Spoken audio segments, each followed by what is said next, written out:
Welcome back to Story Essence Podcast. I'm your host, Sarah, and I am so pumped to be here with you today. And I'm Mike. Guys, we are absolutely buzzing with excitement because today we're bringing you the grand finale of our Atomic Habits journey.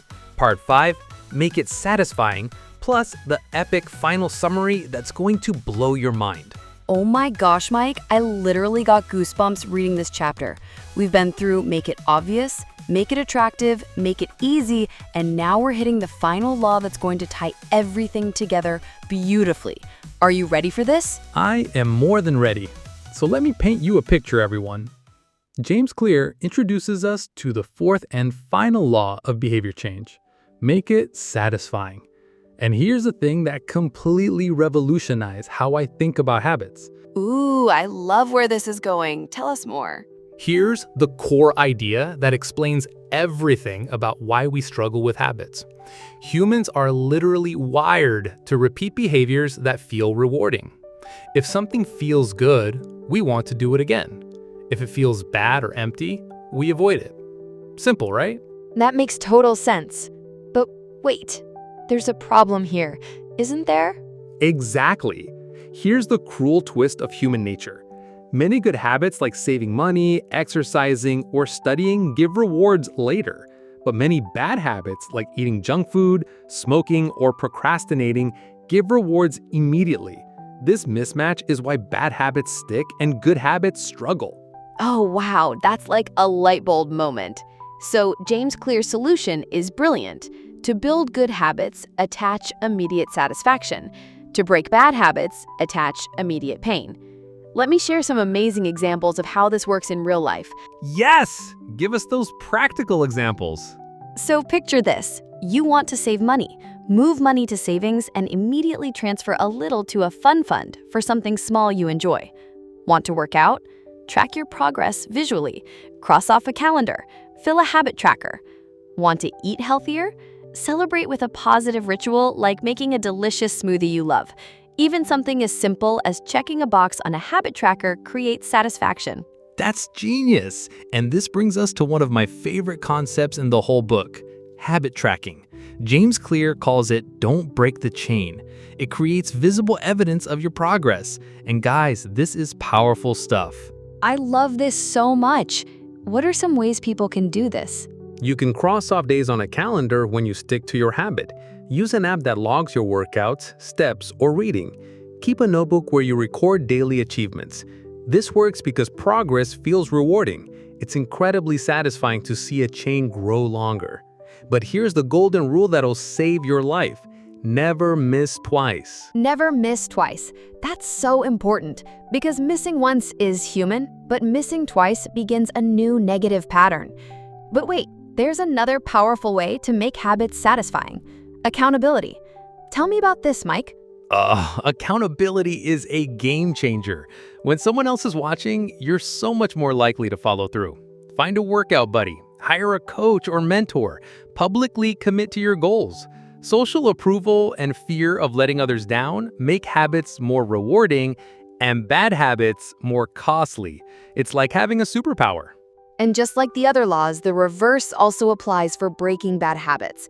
You make them immediately unsatisfying. Use accountability partners. Tell a friend to fine you if you smoke. Associate the behavior with negative consequences, like apps that charge money if you break commitments. Remind yourself of the long-term costs every time you're tempted. Pain, shame, or cost in the present moment discourages repetition. This is where James Clear gives us the cardinal rule of behavior change. And Sarah, this quote literally changed my life. What is immediately rewarded is repeated. What is immediately punished is avoided. That's the essence of the fourth law right there. Yes, that's so powerful. But now comes the bigger picture that ties everything together: compound growth. After explaining all four laws, James Clear brings us this central lesson that gave me chills. Habits are the compound interest of self-improvement. Oh man, explain that. That sounds incredible. Just as money multiplies through interest, small actions, repeated daily, compound into massive results. One workout doesn't change you, but 100 do. One page doesn't make you a reader, but daily reading does. $1 doesn't make you rich, but saving consistently does. It's this beautiful mathematical truth about transformation. And this leads to the book's most powerful theme: focus on systems, not goals. The conclusion repeats this over and over. Forget chasing goals. Build systems instead. Goals set direction, systems create progress, and habits define identity.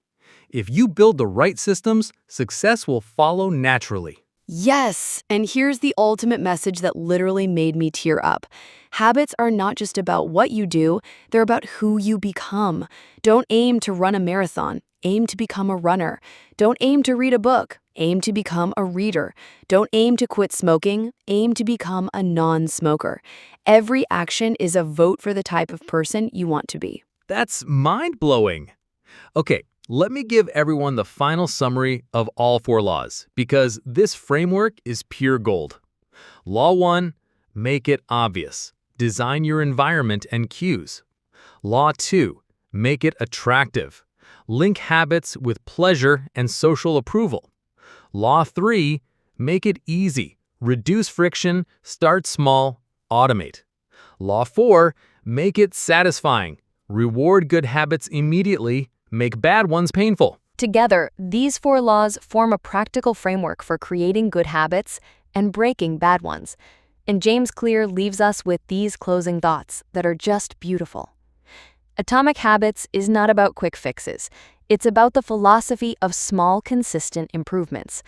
A tiny change today may seem invisible, but compounded over years, it can reshape your identity, your future, and your destiny. And his final reminder absolutely floored me. Be the designer of your world, not merely the consumer of it. What a way to end this incredible journey. Mike, I have to ask you, after going through this entire book with our listeners, what's the one thing that's going to stick with you the most? Oh, wow, that's such a great question. I think for me, it's this idea that every single action is a vote for who I want to become.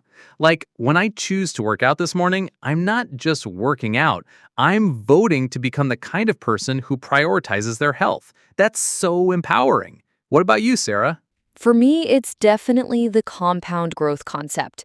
I keep thinking about how my tiny daily habits are literally shaping my entire future. Like me reading for 10 minutes every night isn't just about that one book. It's about becoming the kind of person who values learning and growth. It's so much bigger than I ever imagined. Absolutely. And I love how practical this book is. Like, we're not just talking theory here. We have actual laws and systems we can implement right now. Which law do you think our listeners should start with? Ooh, that's tough because they all work together. But I think make it obvious is probably the best place to start. Because if you can't see your cues, the other laws won't matter. What do you think? Should people just pick one habit and apply all 4 laws to it? Yes. Start with one tiny habit and make it obvious, attractive, easy, and satisfying. Don't try to change your whole life overnight. That's the old way of thinking. We're all about those small, consistent improvements now. Story Essence family, we want to hear from you. Which of the 4 laws resonates most with you? What's one tiny habit you're going to start implementing this week? Drop your comments below and let us know. We read every single one, and we love hearing your stories. And if this episode fired you up as much as it did us, please smash that like button, subscribe to our channel, and ring that notification bell so you never miss an episode. Also, what book shall we tackle next? We're always looking for your suggestions. Remember, you are the designer of your world, not merely the consumer of it. So go out there and start building those atomic habits that will compound into the amazing life you deserve. This has been Mike. And Sarah, This was Story Essence Podcast. where books come alive in minutes.